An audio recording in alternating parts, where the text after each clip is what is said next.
So, what's up, everybody? Thank you for joining today's episode on how to start your podcast channel.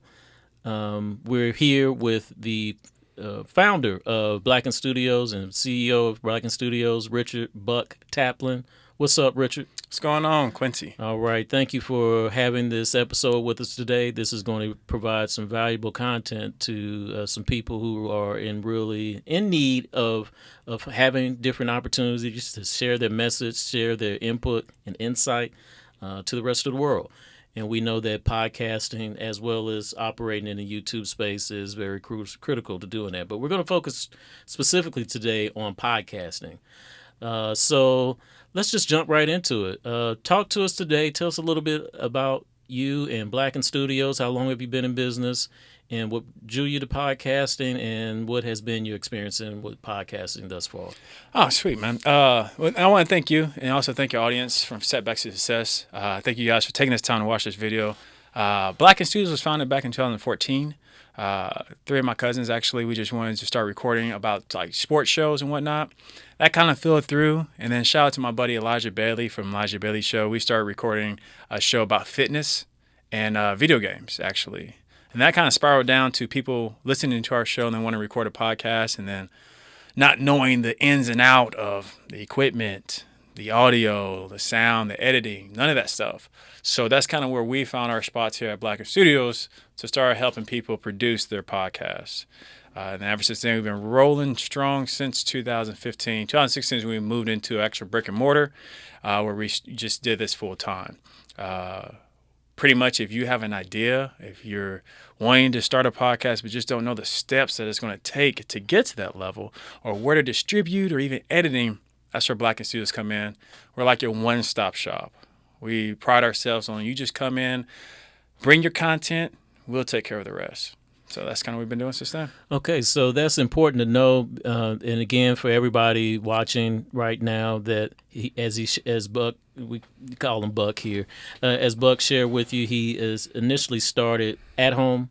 Yeah, and started at home, third bedroom. And then migrated, advanced to actually having a brick and mortar studio, full-time studio that he has now, where we're filming from right now.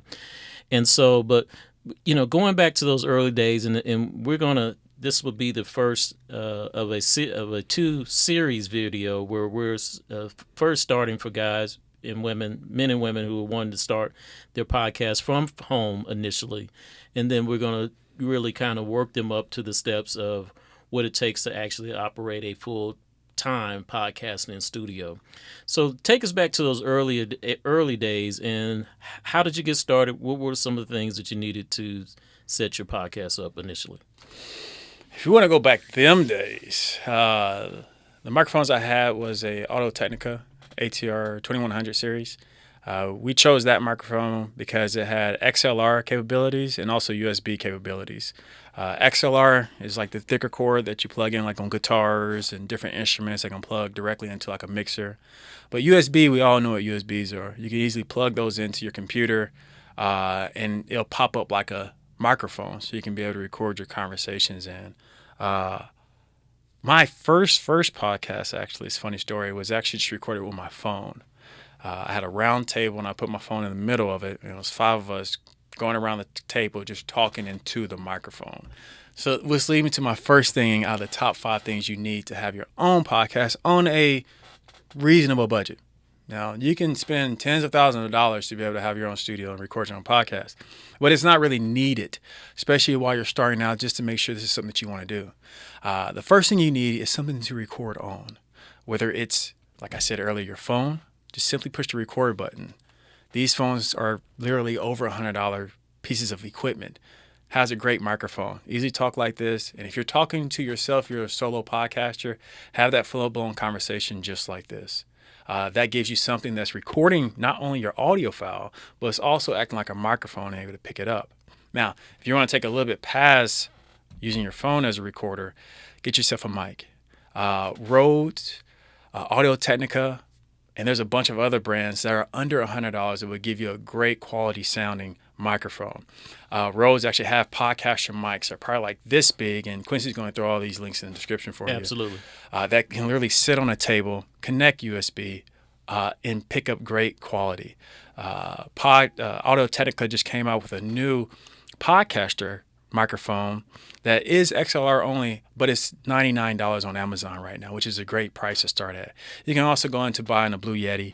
Many of people have seen those and used those as far as even streaming as well, because streaming is a huge thing as well. Some of these people can look at podcasting and figure out what it takes. Now, let's say if you want to use a microphone, of course, if you want to use like a microphone like this, beyond just the microphones that you can connect to your phone, especially nowadays at some phones, like even Quincy's phone, you can't connect an external mic into without Bluetooth, correct? Correct. So sometimes you're going to have a computer, a laptop or a desktop, or even a Zoom audio recording device that has 2 little built-in or even 4 built-in mics on top of it. Having a laptop or a desktop is a great way to record things on, because like I said, you need something to be able to store your audio file. If you have a microphone that's not a USB friendly style microphone that can easily connect to a computer, you're going to need what they call a audio interface or a mixer. Pretty much an audio interface or a mixer is a device that allows XLR inputs to be able to communicate to your computer or your laptop or desktop pretty much, before it can pick up those beautiful audio files that you're producing. Because as you know, I'll unplug this so you can see.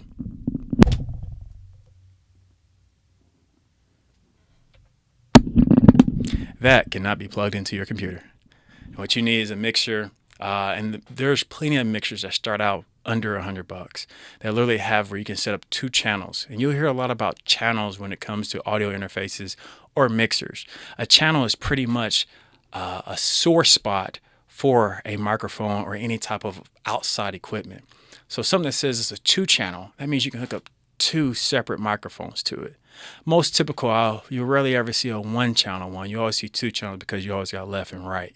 Like I said, you can easily find some of these for under $100 on Amazon as well. The ones that I started out with it's called a Presonious Audiobox.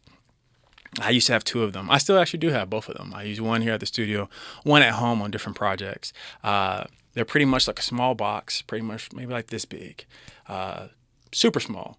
They have 2 XLR points on the front, have a bunch of dials right next to it, 5 to be exact.